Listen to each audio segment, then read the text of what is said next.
The following program is produced by the Tech Talk Radio Network. Welcome to another episode of Tech Talk Radio. I'm Andy Taylor. I'm Shawn DeWeird. And I'm Justin Lemmy. We have the show that talks about computers. Technology. And the internet. Wow, it's all three of us again. Yeah, I'm so happy to get my laminated tech card back. Thank you.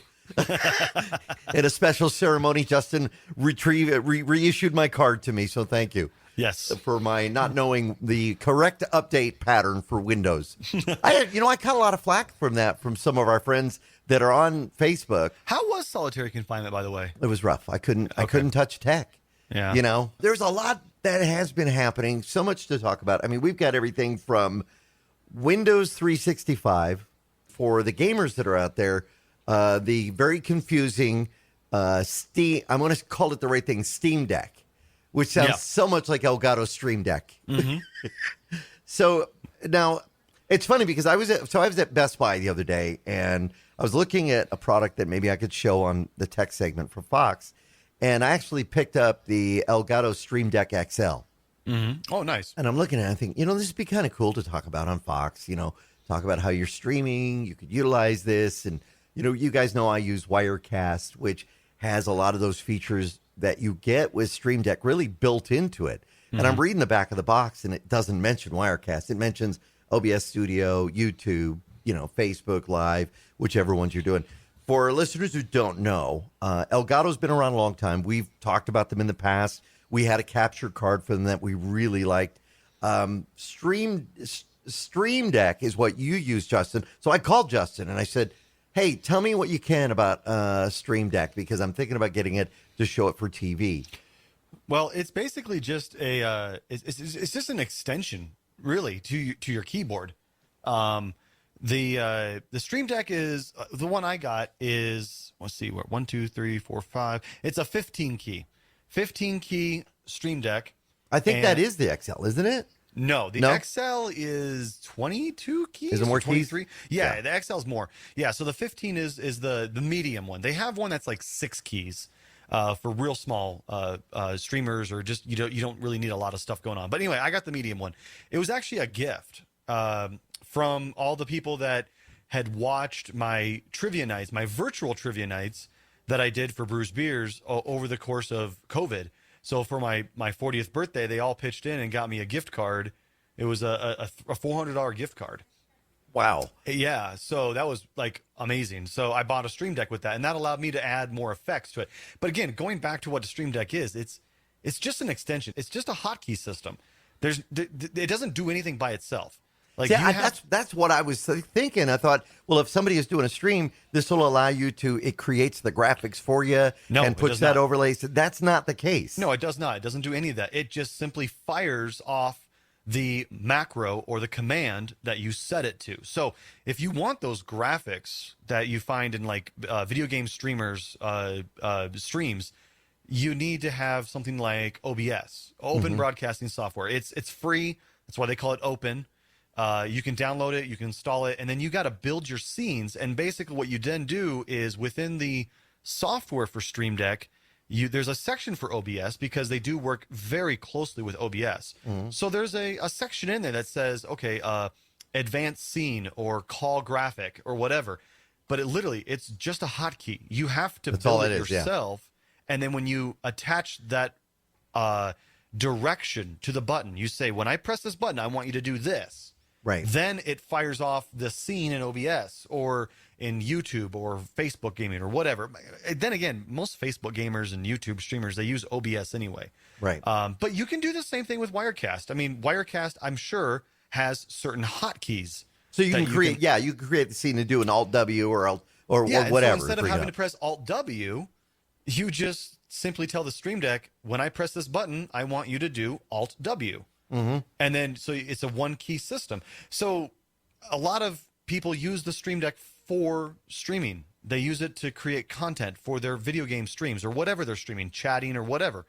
However, I've also realized now that I'm not doing video game streaming anymore or doing those virtual trivia nights, I've been able to repurpose the Stream Deck for video games.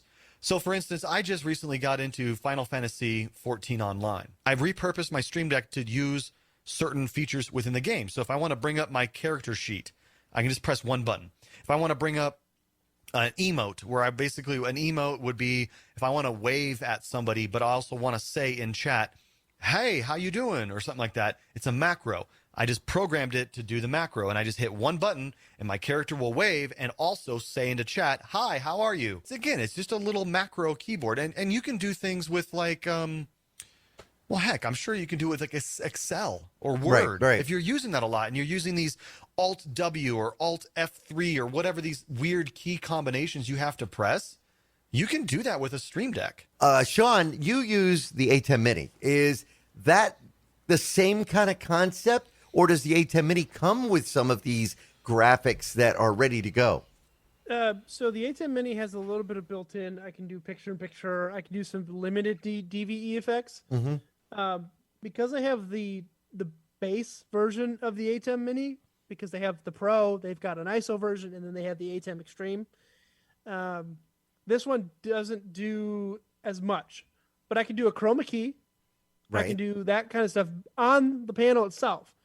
Now, if I download the ATEM software from Blackmagic Design, then I can get more functionality out of it. I can move things around. I can do more DVE channels. And, Well, kind of like the Stream Deck. Yeah, you have to have the software to do the stuff. Yeah. Right. So it's the benefit of the ATEM over the Stream Deck is that it's obviously a switcher, right? I can switch inputs, so there's no inputs into the Stream Deck. Right? How much is the ATEM Mini? I believe the ATEM Mini version is like $395 still, I think. It's not that expensive. Obviously, there are more versions that, depending on what you want, you can get the ATEM Mini, the ATEM Mini Pro, the ATEM Mini ISO, and then the ATEM Mini Extreme, which the ATEM Mini Extreme adds 4 more inputs. Okay. Is that so? One of the big differences there, I mean, obviously, not discarding what you just said, but the price point. You said it was like somewhere like around $350 or so. $395, I think. $395. Yeah. Okay, so the Stream Deck, the one that I have, which is the middle one, that's $150. Yeah, now when I was looking, and I was at Best Buy, and I picked it up, and then I talked to Justin. I said, put it down, because I got Wirecast. Yeah. But I was when I was talking to you, I went and asked. They said, "What's the price on this?" The price for the XL, for the Stream Deck XL, was $260. I think is what they had quoted me. And I thought, maybe I don't need it that much, because you start when you start going over $150, it's like, I don't know. Yeah, but another cool thing about the Stream Deck, and I don't know if the ATEM can do this, but the Stream Deck can nest folders within buttons. So let's say I have more than 15 hotkeys that I want to use. Right. So like I was talking about the Final Fantasy game, if I want to use emotes, right? Or if I want to say, hi, how are you doing? Or, hey, there's an enemy, or whatever, and point my character. I have a folder. So I click on the button that's a folder, and it opens up a whole new set of 15 new buttons. Oh, that's that cool. I can choose from. So then I have all my emotes listed on the buttons. And then when I want, I just press one more button, and it goes back to the main screen. So you can nest folders inside of folders.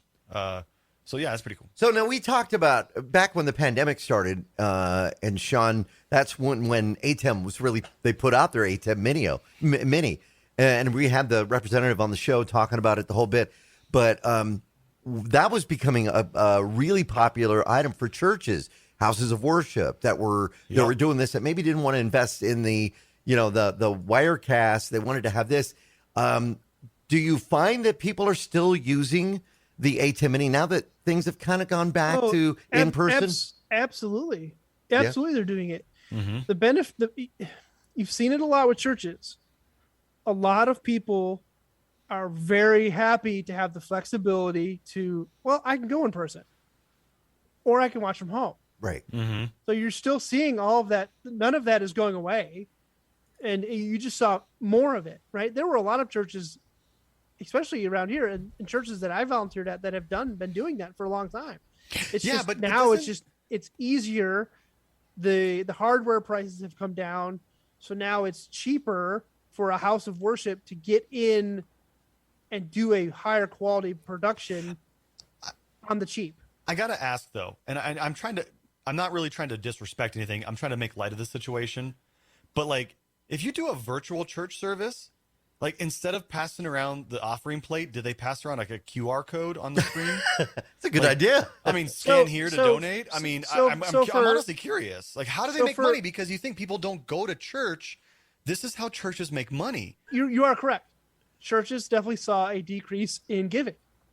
Yeah. And Caitlin and I do electronic giving anyways. Right. Yeah. So it didn't affect us. Our church has been pushing electronic giving for a long time. It's a How great do they idea, do it? actually. Do they do it like a QR code? Do they do it through So you Square just Pay or you Venmo? fill out your or- information on the little like you can, in the pews they have little cards, you can fill them out and then you can go online and sign up for them. But our church does 2 separate broadcasts. They record a mass during the week that airs on Sunday at noon on the local My Michiana television channel. Oh, Okay. cool. Yeah. 9.2. At the end of the mass, there is a QR code that sits on the screen for about 45 seconds. Mhm. At the end, like saying, like, here's the announcements, yada, yada, yada. In the virtual mass, that's also at the end. They also have it put up with, here's where you can rewatch, here's where you can do all this stuff. with the Yeah, same but what are QR they code. doing? Oh, that QR code, does it lead you to Venmo, PayPal, Squarespace? It leads you to their website where you can sign up SquarePay? to do an online. Yeah, so you can Oh, go okay, right so to their. it's independent. Okay, Yeah, but so probably it a doesn't just- secured transaction. Yeah, so you go on, you create an account, and you sign up for, installment. You can sign up and do monthly installments or yada yada yada, whatever. Okay. I love that. That's a phenomenal way to support, your house of worship if you're doing that. And they rely on that. And I think if somebody's going to take the time to, go through a church service virtually and enjoy that, they're going to go ahead and do that. I Yeah. think to make it easy. And that's the whole thing, is about making it easier. Now, I'm wondering, though, can Stream Deck XL or Stream Deck be used for this same type of thing? Video, videotaping and video presenting a church service online. Because I know we got a lot of church IT guys that listen to the station that might be listening to the show. Would this be something that they may want to look into if they're doing just a single camera setup on Facebook?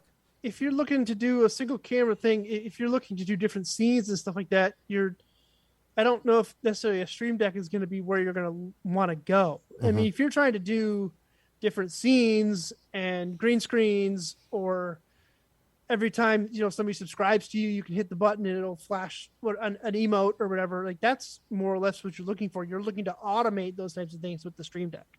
The thing is, there's a use for both. ATEM is more for professional Multi-camera production. Yeah, professional multi-camera production. Whereas a Stream Deck, you can use it for multi-camera production, but it's probably better just for a single camera. Yeah. It's more for putting up graphics and throwing up memes and things like that. Yeah. So to be fair, you could use the Stream Deck to run macros on the ATEM Mini. The So you can use them in the. Oh, yeah. You could have it set up to do picture-in-picture bottom left, picture-in-picture upper right, DVE, green screen. You could set all that up on the Stream Deck and macro that to the software instead of having the controller in front of you, because the controller is not really laid out to do that easily. Like, I could turn the green screen on by pushing the button, but you could have a macro setup that is specifically tied to your chroma wall and your settings and fine-tuned. You hit the button and it does it. Yeah. Right? Or other things that the ATEM can do, lower thirds, still stores, all that stuff. Yeah, I believe you can integrate the ATEM Mini into Wirecast. I've Correct. heard that before. People have been using that. Wirecast is a great solution. If our listeners want to take a look at the software, it's an annual, so there's a subscription. You pay a little bit to start it, and then every year you can get the latest version. You get all the support options for, I want to say, $99 a year. And it's great if you're in a corporate environment. I ran into somebody when I was at Best Buy who was looking at microphones, and she had a salesperson help her, and then he walked away, and she just looked confused. And I said, "What are you thinking of doing?" And I pointed to the microphone that Shawn is using on the show right now, and I said, "This is a great microphone." I said, "We've got a guy on a show that I do." I said, "He uses it, and it sounds great." And she goes, "Yeah, I'm thinking about that one, and I'm thinking about this one." So I said, "Well, what is it you're doing? Are you podcasting?" She told me she's a marketing person, and people have been coming to her saying, "I want to do video meetings. I want to do video presentations." But she says, the video we have, the camera looks really good. She goes, but our sound is awful. And I said, if you have great video, if you have bad sound, you'll lose them. So I said, yeah, you got to pump up your sound. I showed her the Samsung the little microphone that goes on top of the laptop. I said, this is the low end. But if you really want to do it, you want to look at what Shawn's using. That microphone has worked really well for him. There's some other ones on the market. I said, if you invest in the camera, invest in the audio as well. Yeah. There are two microphones that I will recommend for somebody that wants to do make their audio a little bit better, but not spend a whole lot of money. The Yeti Nano and the Rode NT USB microphone. Oh, yeah. Yeah. Those are the top two microphones I'm going to recommend to somebody that says, I don't want to spend a lot of money on a microphone, but it needs to be USB and it needs to sound good. Those are two that are going to sound excellent. They're small. The Rode has mounts you can mount on top of your monitor. The Yeti Nano is a little bit more stylish if you're looking to kind of like a more modern look. But those are the top two, in my opinion, the top two microphones that you can get. I got to say, if you're you talking don't want to, you're talking about Rode. Have you seen the Rodecaster?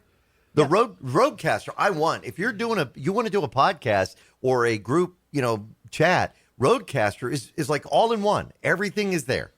Yep, it's got four inputs, 4 headphone outputs. You can do a mix. You've got macros to play music, intros. You can mix it all right there. The Rode Podcaster is great. Wow. Part of our athletic department, Fighting Irish Media, has one. They use it all the time to do podcasting in one of our studios. They love it.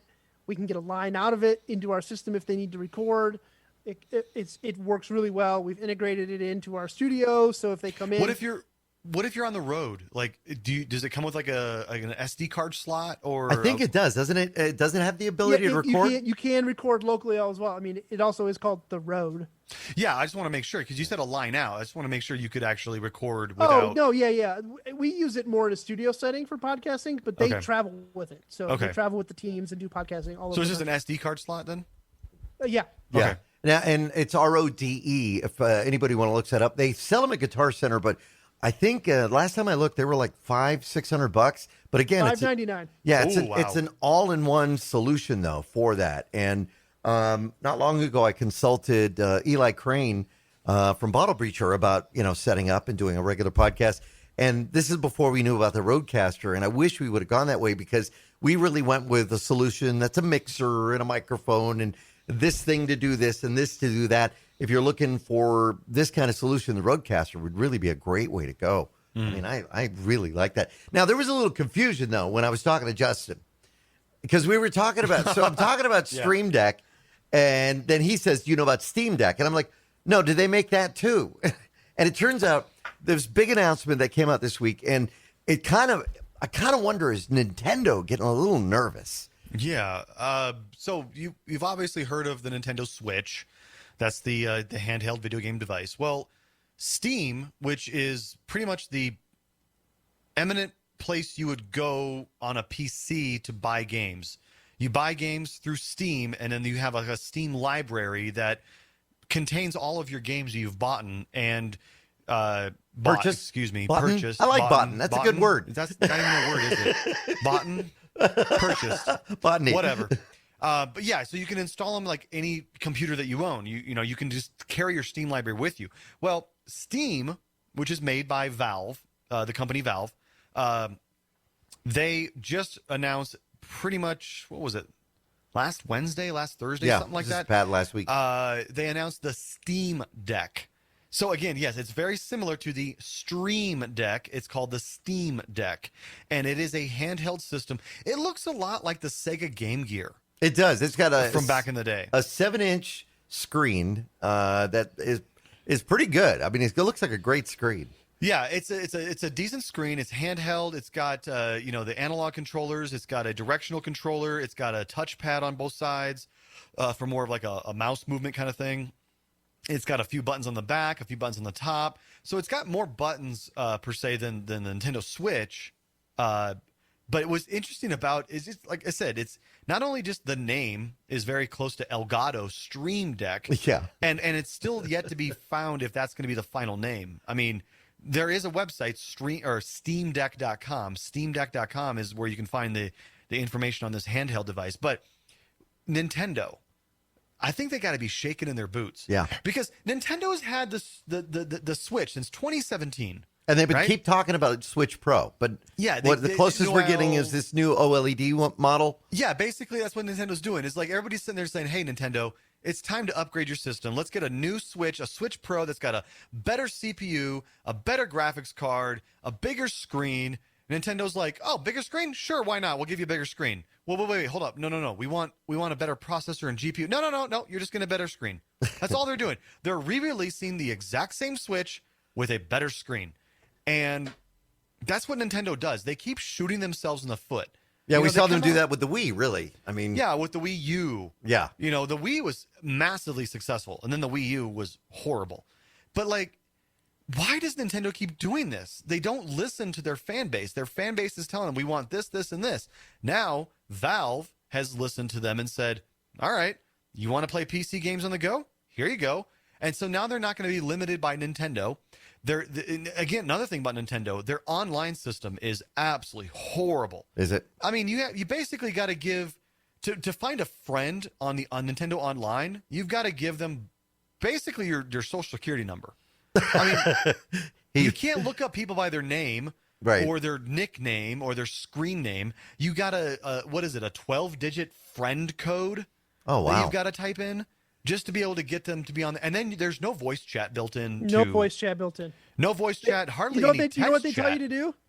Yeah, use the download app. the Nintendo app on your phone and talk to your friends over your phone. Yeah, while you're playing Nintendo Switch. Oh wow, it's ridiculous. Yeah. Now And the Switch Lite is not able to connect to a big screen television, right? That's correct. No. The Switch Lite is its Okay. own standalone. It does not have a dock. Right. So the Switch Lite is Okay. only a handheld unit. Now the Yeah. Switch, that's the what I one have, yeah. where you can connect it to a TV, which I understand Valve's Steam Deck is going to be able to do right out of the box, where you will be able to connect to a TV. You do need to buy. So there's 3 different models that you can buy. There's right. the $399 for the 64 gigabyte version, $529 for the 256 gigabyte version. Wow. And then the $649 for the Ultimate Edition, which is 512 gigabytes. It also comes with anti-scratch, anti-glare glass. It comes with the dock. Right.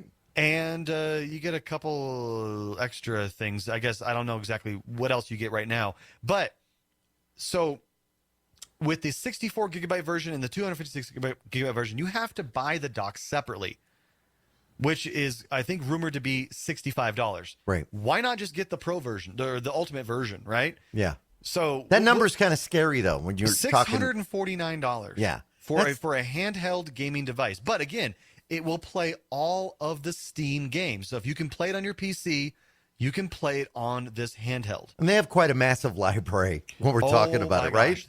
Hundreds of thousands of games. Yeah. That you can find. Will you be, well, actually, you answered the question for me the other day. Will you be getting one?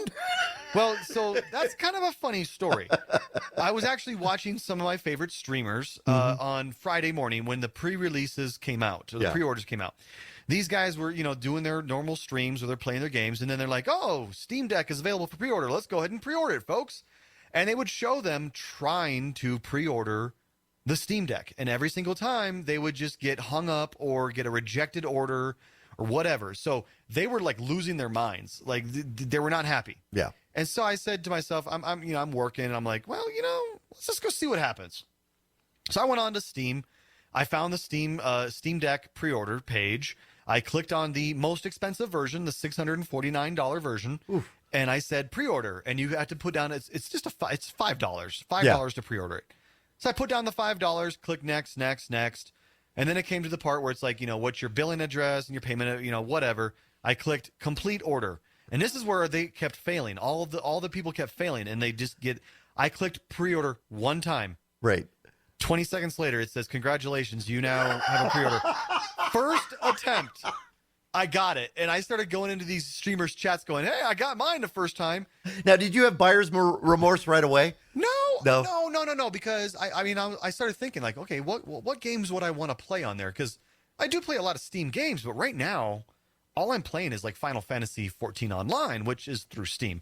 Yeah. I could play that on the Steam Deck, but I feel like with all of the buttons that I have set up and all the macros like I was just talking about with my Stream Deck, how could I do that on the Steam Deck? Like it would be A challenge, I Yeah, guess, yeah. at the very least. But I don't know. We'll see. Shawn, you going to get one? No, No, why not? Because you have a Switch, right? I do have a Switch. I'm not a mobile gamer, right? I don't need to take my games everywhere I go. I don't need to have it. I do like the Switch, taking it with me where I can go if I know I'm going to be sitting for a period of time. Mm-hmm. If I'm going to go on an airplane. It's been great, right? But I just don't. Wait, are you saying don't- that I need to keep my games with me all the time? Because that's no, kind of what you're saying. No, that's not what I meant. I know that some. I know people that take their Switch with them wherever they go. Oh yeah, I And don't do that. If they have their downtime, that they're on their Switch. I'm not. I don't function like that. That's Yeah, okay. no, neither do I. Yeah. But I don't have a love for my Steam library enough for me to purchase a Steam Deck. Very cool. Now, especially for I $649. like my Steam Yeah. library, but like you said, most of them are in-depth games where I want to be at a computer, immersed with my headphones, and now I could do that with the Steam Deck, I'm sure. I just don't. I don't think that I've enjoyed the Switch experience as much mobile to warrant me getting a Steam Deck. all right, Okay. we got to take a break. We come back. A big announcement from Microsoft. Well, we everything has been Windows 11 for the last couple of weeks. There's something new coming your way. I don't get it. Maybe you guys will. We'll talk about it when we come back with more of Tech Talk Radio. I'm Andy Taylor. I'm Shawn DeWeird. And I'm Justin Lemmy. Find us on the web at techtalkradio.com. We'll be right back. Now, back to Tech Talk Radio. Welcome back to Tech Talk Radio. Now, before we went to break, we were talking about the Steam Deck from Valve, and it's going to be able to play a lot of games. However, it's just the way it is now. It comes out in December, by the way. We In forgot to December, mention yeah. that, yeah. Now, and it's just the way it is now. Like, for anybody who's tried to get themselves an RTX 30 series graphics card, it's been a challenge. Part of it has been because of bots, other because people just are able to get them, and then they're turning around selling them at an immense profit. We're seeing the same thing kind of happen with Steam Deck, even though it's not even available yet. Shawn, you had the info on this. Oh, yeah. So it's like anything right now that you can get on the internet or pre-order. Scalpers are using bots to buy up as many. So you're seeing listings on eBay for people selling their pre-sales Yep. on eBay for double, even triple the So price Are they? of Are what they? what it's actually going to be. Are they selling them for what the price is? Like what the retail price? Like let's say 650. Are they going with that and then increasing the price based on that, or are they selling their pre-orders, but for $5, saying I'll sell you this for $50? Right now, I just put it into eBay. Valve Steam Deck 512 gig confirmed pre-sale, $1,400. Oh, my gosh. I should totally do that. Wow. So what they're saying is they're going to get it, and then they'll ship it to that person. Yeah, they'll get it, and then you pay them $1,400, and they send it to you. And there are people, though, with Oh, I enough should money totally that will do that. I mean, seriously. Well, yeah, why they want it because it's going to be the cool new thing, especially because Christmas is only a couple months away. Yeah. Well, Right? when it gets released, it's we're going to be a couple we're of days getting away. into that time where companies are going to start dropping their big holiday bombs. Yep. Now, how can the internet fight this whole, I don't want to call it a greed factor because it's an opportunity factor. But how can the internet fight that? I mean, here's somebody like Justin who wanted to get himself an actual 30 series card, but has a hard time getting it because of this going on. For people that really want to buy the product and use it, is there any way that people can get around this? More brick and mortar sales. Yep. Yeah. So you actually go into a store and you buy it from the More store. in-person pre-orders. You go into Best Buy and they Yep. take pre-orders for say Best Buy does it where from Monday the 5th of July to Tuesday the 12th of July, come in and pre-order. Walk into the store and pre-order. Right. Yeah. Then you are guaranteed one. Yeah. So then Best Buy goes to their supplier and says, we had 160 pre-orders. Right. Give us 160. Okay, cool. Here's your 160. Yeah. But all this online, this it's making it easy for people to buy stuff. It's not easy anymore. No. Right. They You need to got to stop remember that. too. It's like worldwide, right? That's the internet is worldwide. So it's not just people in the US or the UK that are trying to get these, right? With the internet, everybody has access to it. So you have China, Russia, the US, the UK, South America, South Africa, all these places are all trying to pre-order this stuff worldwide. And they're all probably, we're going to see the same thing there. Billions of people are trying to pre-order this potentially, right? Yeah. So, of course, there's going to be a shortage when everybody has access to it 24/7. Plus, I kind of wonder, too, we may see limited supplies. We're not getting the actual numbers because right now there's a chip shortage, a silicon chip shortage, which is affecting, we know, the auto industry. And now we're being told smartphones are going to be impacted. So you may see the price of a smartphone that you wanted to get going up. Even planes. Planes. What's the deal with the planes? I just read an article that a guy said, I just flew in a brand new 777, whatever, the new fancy Boeing. No Wi-Fi. And no Wi-Fi because? Because no chips for the Wi-Fi modules in the planes. Yeah. You see a lot of car dealerships which have been doing great deals on trade-ins now because the trade-ins are selling really good because people are buying used cars that don't have the chips that are available because they can't get their hands on the new cars. The new cars, the pricing, unfortunately, has gotten a little out of that price range. Mm-hmm. So I had my dealer. So I bought my truck just about 2 years ago. So I have a 2017 Chevy Colorado. It's got 81,000 miles on it now. Oh, wow. I had the dealer call me about 4 months ago saying, hey, here's what you paid for it. We're going to give you more than what you paid for it if you sell it back to us. Why? Because for one, the midsize truck market is huge right now. Yeah. And used cars, you can't find. They literally can't keep used cars on the lot. Used cars are just flying. Yeah, because they're not getting their inventory, and it's costing them more to get it from from the manufacturers. Oh yeah, okay, wow. Maybe I should go back and sell my 2017 Ford Explorer. I only got 25,500 miles on it. Wait, that's all you ended up doing? Yeah. Wow. I work a lot from home, and when I do go to work, it's only a couple miles, and I've taken it on a couple trips across up to South Dakota, but that's about it. And as a matter of fact, we just got back from South Dakota a couple weeks ago, and right in the middle of nowhere, Wyoming, I hit 25,000 miles. Exactly. And I remember I looked at it and I was like, yay, 25,000 miles.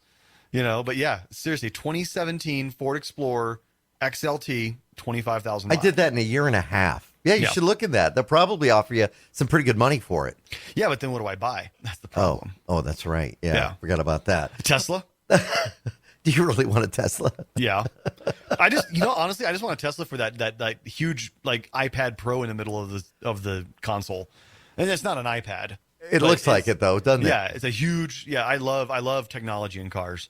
It is pretty cool. All right, so I don't know if you guys heard about this, and I would love to get your thoughts. Does this make sense? So Microsoft, we know Windows 11 is going to be coming out in the fall. There's a lot to look forward to. Those people that are testing it out, that are able to get it, part of the Windows Insider program, I don't know if you heard about this. They get 10 days. So say you install it and why you would install it on an actual working system that you use every day.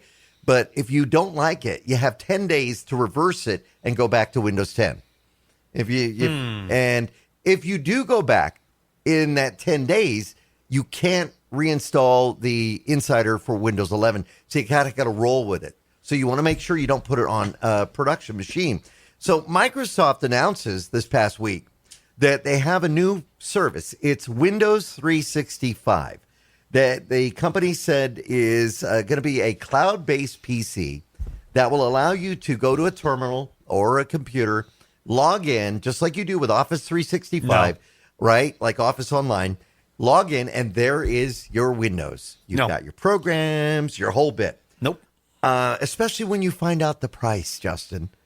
To be able to use a Windows PC in the cloud, it will set you back $31 per user per month. For the $31 monthly subscription fee, you'll have access to 2 CPUs, 4 gigs of RAM, and 128 gigabytes of storage. And they say it's perfect for the work environment, for those that are working remotely or need to be able to access their company's computers. Yeah, how about no? Sounds like a great way to have a virtual machine to screw with some people. Yeah. I'm just thinking, doesn't it make more sense to just go ahead and buy a laptop maybe? Yeah. At that price point, yeah. And honestly, no, there's just nothing about that I would, no, not at all. Well, if you feel like taking the bite, and that's just the introductory pricing that I got, there are going to be more pricing options, but I believe that's going to be the main one. August 2nd. That's quick. That's before Windows 11. August 2nd, this will be launching.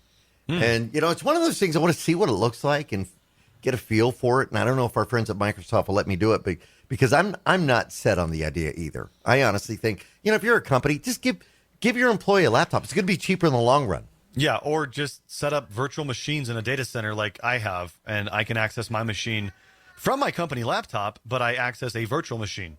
So I, fire up the laptop, I get on my RDP session to a virtual machine that's in my data center. And it's almost like being on that computer, right? It is. Yeah. So we're talking about all this cloud-based computers. So do you ever worry about transfer speeds with that? Oh, yeah. Yeah, and that's the other thing, too. If you get bad transfer, forget it. Hey, what if you have bad internet? What if you need? What if you're working remotely and you have crappy 3G? Right? You're not getting any work done. Yeah, yeah. But you could live in Japan. Yeah, they just smashed the internet. Wow, what a segue, Shawn. What are they doing in Japan? I mean, this is pretty amazing stuff. Justin, does this make you want to move back? Justin, you have gigabit, right? Yeah. Okay. How would you like to have 319 terabit per second internet? I don't think I would. I don't even know what I would do with that. I heard that somebody would be able to, if they could, download 700 high definition movies in like seconds. They were saying that 7,000 high definition movies. It doesn't give any specs on that. Right. In 1 second. Yeah. Well, they were also saying that you could download the entire contents of the internet, which is impossible because there's not enough storage. But if you had unlimited storage, you could download the entire contents of the entire internet in 2 minutes. Now, this is not something that everybody is getting over there. This is a test that they were doing to see just how fast they could get it. Yeah. Now, they were able to do it by combining all the data sources together. Is that how they... So it says it involved addressing every part of the pipeline, upgrading the fiber optic cable line with 4 cores, multi wavelength fiber, and they tested it. So it wasn't a short test either. They used coiled fiber optic cables to simulate an 1,864 mile distance. Wow. Do you think this is something we'll one day see? No, we won't. We won't. I come from the 300 baud modem days. Yeah, no, we so won't. I remember. Yeah, we won't see that. I'm not. I mean, honestly, I don't think anybody will ever see that. I mean, at that point, you can pretty much just call internet just instantaneous. You just say instantaneous. There's no more having to measure speeds. If that 319 terabits per second became a reality, there would be no more need to measure speed of internet. It would literally just be called instantaneous. Yeah, but then you have the bottlenecks in your actual system itself. That's where the bottlenecks would be. At that point, I think we would be having computers in our brains. We would literally be the Matrix. There you go. At that point. That's what Elon Musk wants, right? Yeah. Don't even get me started on that. And now, if they were to do this, can you imagine the cost? But who wouldn't bite if you were to have this kind of speed? Okay, first off, if they offered me 10 gigabit speed in my neighborhood, I don't think I would take that. Because again, you're right. You're limited by your bandwidth. I don't have 10 gigabit modems, switches, network interface cards. All of my stuff is 1 gigabit. So even if they offered 10 gigabit, I would have to upgrade my entire home network just to be able to support 10 gigabit.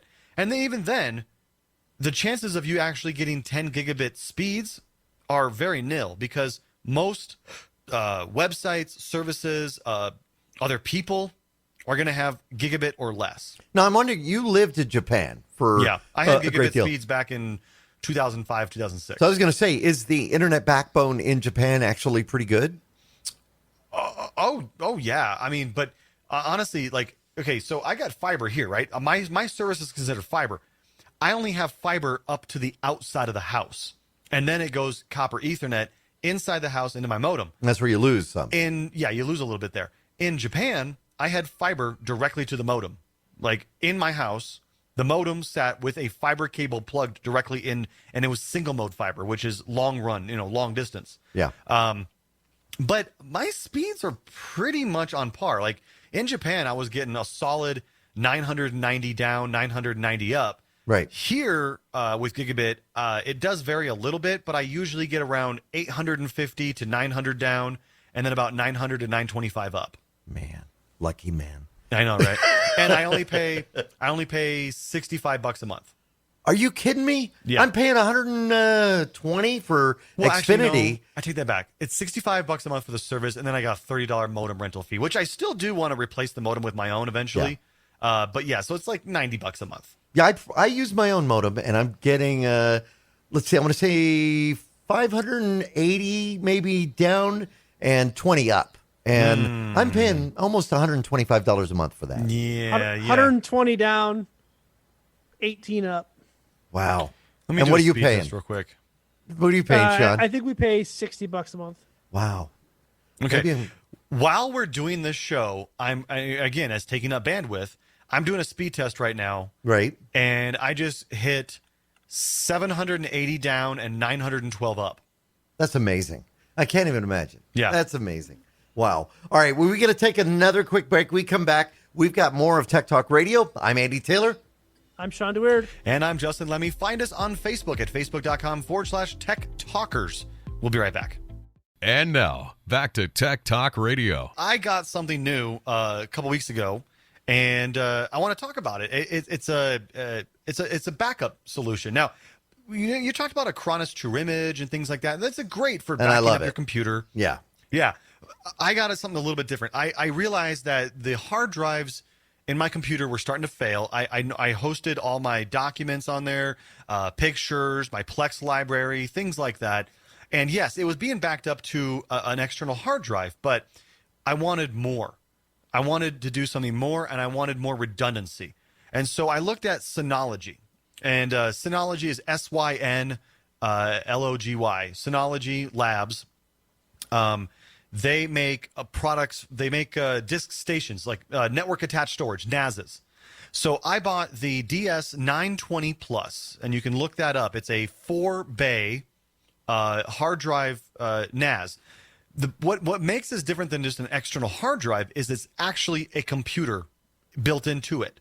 So it comes with a Intel, I want to say Xeon processor, but it's like 2 gigs with a burst of 2.7 gigs, but it also comes with 4 gigs of RAM.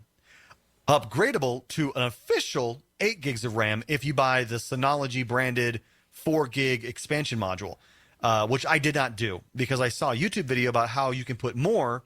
It's just not officially branded and it's not officially supported. I actually put an extra 16 gigs of RAM into my Synology, so I have 20 gigs of RAM. The reason I did that is because the Synology comes with a beautiful user interface.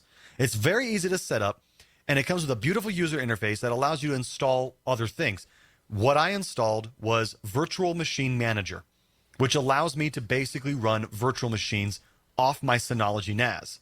So I have right now I have a Ubuntu desktop Linux to mess around with. I have a Kali Linux, which is more for like hacking. If I just want to practice with some like hacking tools and things, pen testing, I can practice with Kali Linux. But I'm also going to put in Docker. Docker is a container service that allows you to put Docker images on. So I'm gonna move my Home Assistant, my home automation software. I'm gonna move that off of my Raspberry Pi, put that on the NAS because the NAS is running 24/7. So I'm gonna put Home Assistant on the NAS. I'm going to put my Pi-hole, my DNS redirecting service. I'm going to put that on my NAS. I got a couple, again, virtual machines to mess around with.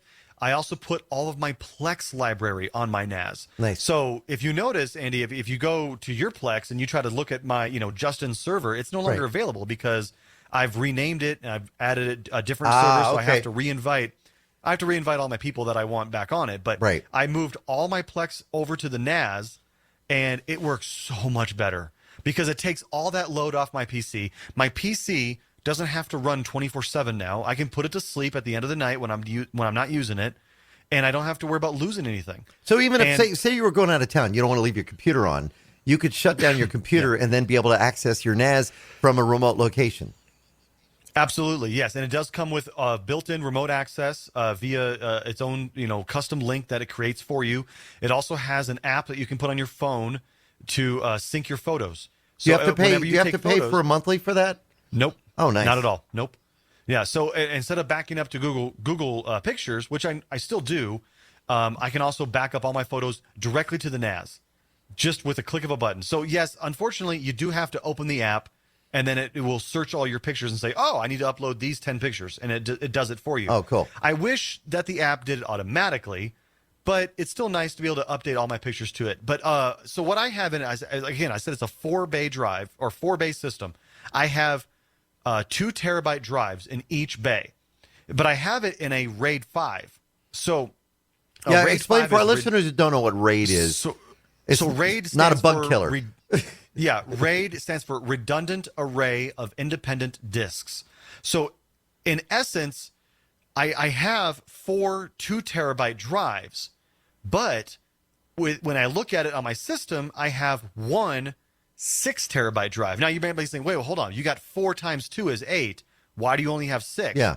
Because one of those disks is not a storage disk, it's a parity disk. So, it contains little bits of information of all the other disks. That way, if I lose one of those disks, I can pop back in a brand new drive and it will rebuild all the lost data based on that parity drive. And does that rebuilding process take an extended period of time, like months? Absolutely. No, It doesn't take months. It would probably take 24 to 48 hours. It depends on how big your drive is. A 2 terabyte probably would take 24 hours to rebuild.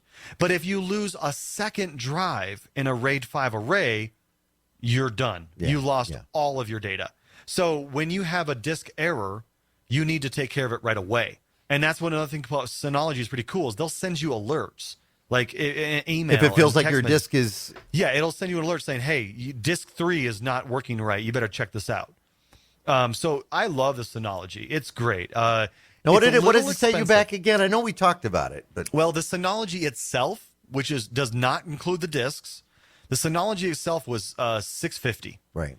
And then the discs, I bought them. The price kept going up and up and up. I finally pulled the trigger when they were $95 each at 2 terabytes. So wow, that's a good deal. $400 or so in discs. Right. But then I bought the memory module, which again, Synology wants to sell you 4 gigabytes of RAM at $100. I bought 16 gigabytes at $100. Right.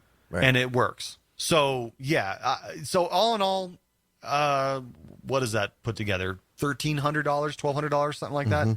So yeah, it's a little bit of an investment, but if you think about it, what you put on that, precious family memories, things that you work with every day that you can't lose your data. Another really cool feature of the Synology is people, you got people working from home. Let's say you're a podcaster and you record your podcast. Right. You save it to your Synology, but let's say you have an editor that works for you who lives in Texas and you're in Arizona, right? You have an editor that lives in Texas. Well, you give them a Synology NAS, you sign them up together. When you upload a file into your Synology, it automatically replicates to your employee at a different location who can then take that file, edit it, put it back in the folder, and bam, you've got your edited file right back on your Synology. So in work environments, this can be good. Shawn, have you ever used anything like this? We have some larger RAID arrays and some tape storage at the university. Oh, tape storage, yeah. But I used to love that. For the most part, I have what they call a JBOD, which stands for just a bunch of discs. And I have a 4-bay. Oh, I thought it was something like a dad bod or something. No, JBOD, just a bunch of discs. I got one of those. Yeah. It's a 4-bay. It takes 4 hard drives, connects to one eSATA port, and I can see all 4 drives independently.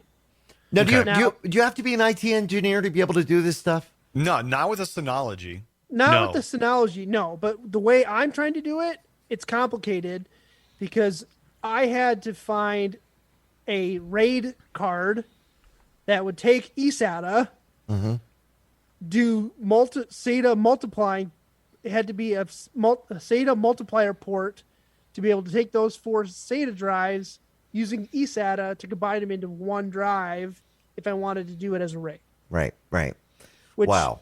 is really complicated, and it's hard to find information about that stuff because a lot of the places have turned into more of like the Synology, or there are other vendors that do NAS storage, stuff like All that. right. There's other vendors. Yeah. Yeah, we got to take a break. We come back. We have been asking for it. We have recommended it. And could we be getting closer? Could Tech Talk Radio have helped push the edge a little? So we'll tell you about that coming back. I'm Andy Taylor. I'm Shawn DeWeird. And I'm Justin Lemmy. Send us a tweet at Tech Talk Radio. We'll be right back. And now, back to Tech Talk Radio. Could it be close to Christmas? Yes. Dreaming I got- of a white Christmas. I got an email from Right. Wise Right. saying pre-order multicolor LED strips. From? Wise. From Wise. So what have we been saying for the last 3 months? Wise Christmas needs to make lights. Christmas lights, Christmas right? lights. Oh, Yeah. could you? It would be so amazing what you could do with Wise. But Christmas the thing lights. is they're not really Christmas lights, though. Oh, you have to be well, technical. they're. Well, I'm this gonna is a make tech Christmas show. lights. Yeah. All right. Now, so to explain what these are. So it's like you go to your local store, Meijer, Costco, Sam's Club, whatever. They're becoming increasingly popular for behind TV sets and things like that. LED strips, long strips of LEDs that can change colors with the remote control or whatever. Mm-hmm. Wise now has strips of LEDs that you can program and control with scenes and all this stuff and all that stuff. And they come in 16-foot or 30-foot sections, 32-foot sections. 32 feet. Wow. Yeah, but the benefit of this, right, is the way the LED strips work is they're LEDs in the series. So it's just LED after LED after LED. Are they individually adjustable? Yes. Good. According means- to this, Yeah, yes. which means you can change each light independently. Along that LED strip, each light can be changed independently. They call it multi-color 16 customizable segments. What that means, I don't know. That's really Well, that's no, what it says. no. That does not mean individually adjustable. It says 16 multicolor segments. Yes, segments. Oh, Segments would be one multiple segment, lights. one. Yeah. Yeah, so they're not completely individually, because that's the thing. You get those companies like, I forget the name of the company, but they do like those permanent Christmas light installations on your house. Oh, yeah. They come with it's like track lighting in a way, but they're weatherproofed and all that. Those are like ridiculously expensive, but because of that, because each light is individually changeable. Right. Which means you can, if you have like 1,000 lights on your house, you can change all 1,000 of them at one time to be a different color at one time. So you get this really great display going on. But you Yeah. know what, though? We're pushing closer. We need to push Wise to actually come up with like Christmas tree lights with that same concept. Yeah, I like think it's that. coming. It's got to be. They getting do have closer. those. They do have those. Christmas tree lights? Yeah. Christmas they trees. don't. Yes, they do. My buddy got one. It's actually not even a Christmas tree lights. It's actually a Christmas tree with the lights built in. Yeah, but we're talking about from Oh, Wise. we're talking about from Oh, Wise. yeah. So Oh, you can have sorry. it programmed, do different colors and scenes and Okay, all that stuff. I want to get one so I can put my Golden Girls Blanche ornament jeez. in there. That would look so good. But I am just ready Golden for some Girls. Wise Christmas lights. But we're getting there. All We're right. getting there. Crossing Yeah. our fingers. All right, that's it for this week's show. Hit us up on the web at techtalkradio.com. If you have a comment for the show, you got a question, we'll be happy to answer too. I'm Andy Taylor. I'm Shawn DeWeird. And I'm Justin Lemmy. Have yourselves a great week.